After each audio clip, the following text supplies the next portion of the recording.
Happy Monday, everybody. It is late. It is almost 2 o'clock this afternoon, and I am behind. I've been up since 3 in the morning with both my kids waking up sick in the middle of the night. Plus, my assistant, my director of operations, had surgery on her Achilles on Friday, and I am doing her job today too. And it's a Monday. I am just in a world of crazy. But I had to take a break, jump on here, and give you my 5 worst questions to ask on a telesales call, selling life insurance over the phone.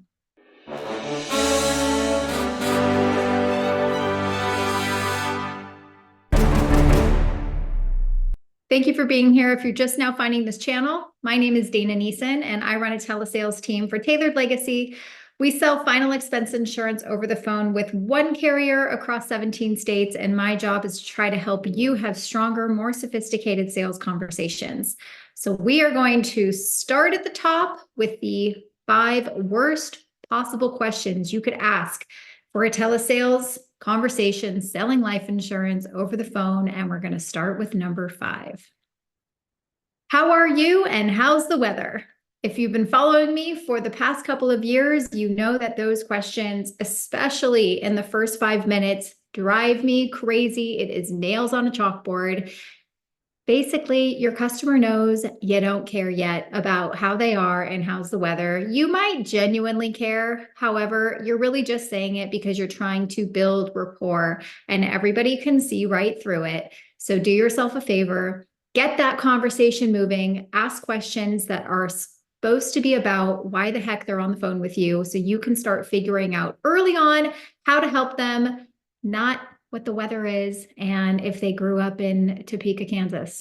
If your client already has a policy, asking them questions too early about who they're with and how much they're paying. Talk about red flags looking at you as a used car snake oil salesperson, because even though we know that prices have nothing to do with what somebody's paying, so we can shop around to shop against their price, they just want to know what your price is, and they don't want what they're paying to have any impact on what you're going to charge. Don't fall into the trap or put yourself in a position where you're going to make your customer think that your price is a reflection of what they're currently paying. It doesn't have to be about the price at all or who they're with. Neither of those things in the beginning of your call serve a purpose in a positive way. The only thing I care about if someone has a policy is how long ago did they get it? How much coverage did they have? Are they happy with that amount of coverage? And what expenses do they want that policy to take care of? Other than that, I don't care about how much they're paying at this point, and I don't care who they're with. All I care about is what's important to my customer. Is there a problem? Can I possibly help them? The number 3 worst possible question you could ask in the beginning of your sales conversation is trying to hold them accountable to make a decision. I cannot tell you how many times I have heard gurus in our space say you should start your conversation by saying, at the end of this, we're going to have a decision. It's either going to be a yes or it's going to be a no, but it's not going to be an I want to think about it or I need to schedule a call back. I mean, talk about sales pressure.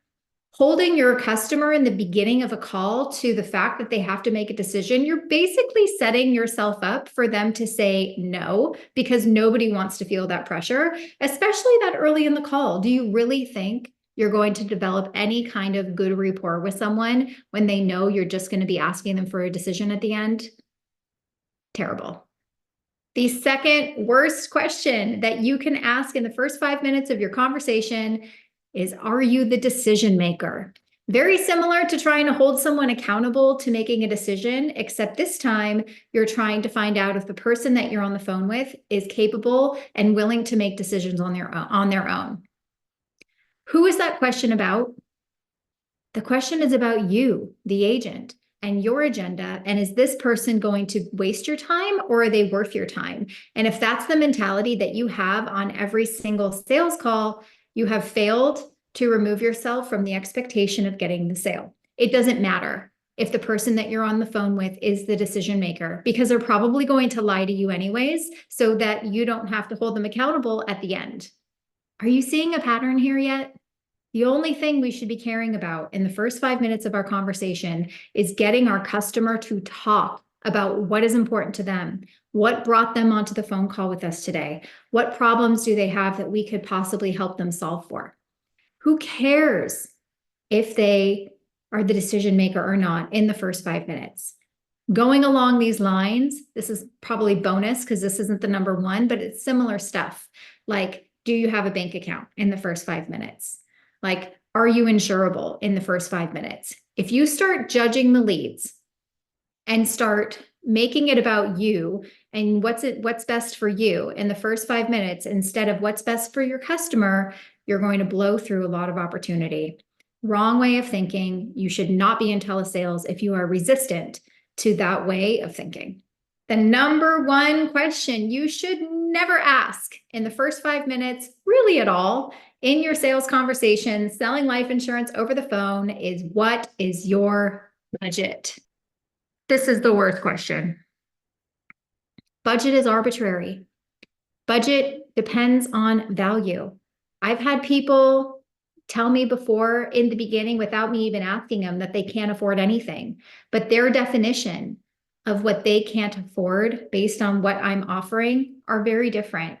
The people that say they can't afford anything, they're broke, they're homeless, right? They don't have a job, they're still collecting Social Security and they can still afford $15, $20, $30, even $40 a month.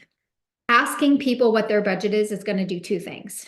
You do your client a disservice by trying to put them in a budget box. Their stated budget was $20 a month. Here's how much coverage you can get for $20 a month. Is that really solving the problem? $20 is the budget. Just throwing that out as an example. Maybe they can afford more than the stated $20, but they don't want to tell you because they don't trust you yet. So now you're going to, again, judge them, put them in a box, and only offer them policies and services that fit within their stated budget.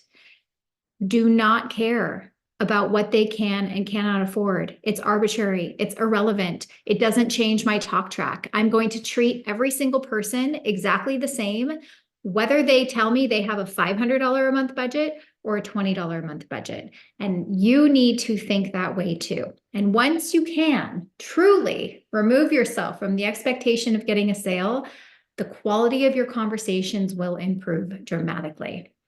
Let me know what other questions we should never say in the first 5 minutes.